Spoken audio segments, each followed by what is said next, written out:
The day I gave birth, I watched my best friend secretly swap our daughter at the hospital. I chose silence. Instead of exposing her, he picked up her daughter and raised her as his own child. 18 years later, the girl I raised so well was accepted to a top university. My own daughter, on the other hand, suffered at the hands of my best friend, her soul broken, her body badly damaged.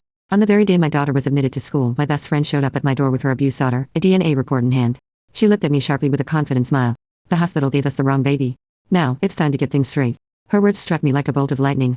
I looked up and answered her calmly, with a sneer on my lips. Okay, let's change the baby back. Kingsley Mom sent me some fresh eggs from the country and thought I'd bring them for you and Leilani. Still the familiar voice, still the gentle tone.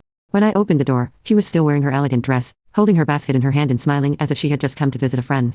Since I raised her daughter as mine, she has come to my house almost every other time, offering to give me some parenting advice or offering to let our girls play and spend time together. Sometimes she would suddenly visit late at night, saying that she had a nightmare and was afraid that something would happen to Leilani.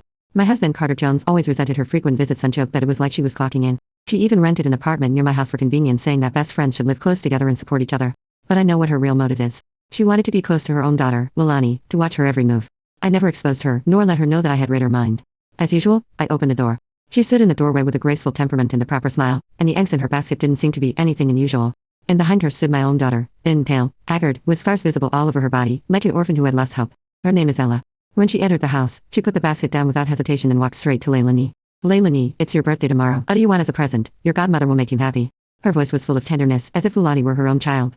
Ever since I gave birth to Leilani, she has been eager to declare Leilani her godraider and has spared no effort to show great care and love. She stroked Leilani's hair tenderly, and there was a deep feeling in her eyes. Leilani also responded gently, smiling and answering, no matter what, as long as it is sent by godmother, I will like it. Behind that smile, there was a deeper malice. Leilani is so clever, so lovely, and so different from my useless daughter. With a cold glance at Ella standing in the doorway, her face turned fierce for a moment, then she grabbed Ella roughly by the ear and pulled her into the room.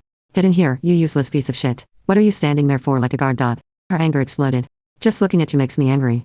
Without hesitation, she slapped Ella with such force that she knocked her to the ground. Her head hit the end table with a heavy thud, and blood immediately spilled from the wound on her forehead. Leilani jerked back in fright, a flicker of terror in her eyes. My own daughter, however, did not cry or resist.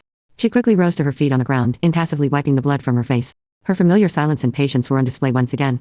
She lowered her eyes to avoid the razor-sharp glare and whispered, I'm sorry, Mom. I know I was wrong. This phrase has almost become her mantra. Whenever she is confronted with violence, she always lowers her head and automatically admits her fault, as if it is her only way to survive. When Carter saw this, he was so angry that he almost rushed up. He got up from the couch and quickly walked over to her, taking out a first aid kit and tending to her wounds, his eyes blazing with anger. He said coldly, how can you hit your own daughter, Serenity? Serenity waved his staff angrily, with a sneer on her lips. She's nothing but a useless piece of junk. Look at her, not a finger like Leilani's. You'd be fair to say she's a liability. She turned away from Ella completely and turned her eyes back to Leilani, with a sweet smile on her face like a blooming flower. Leilani, I've ordered your favorite frozen cake. Tomorrow, godmother will bring it to you to celebrate your birthday. I looked at her smile and my heart was cold. This exchange, it seems, will never end.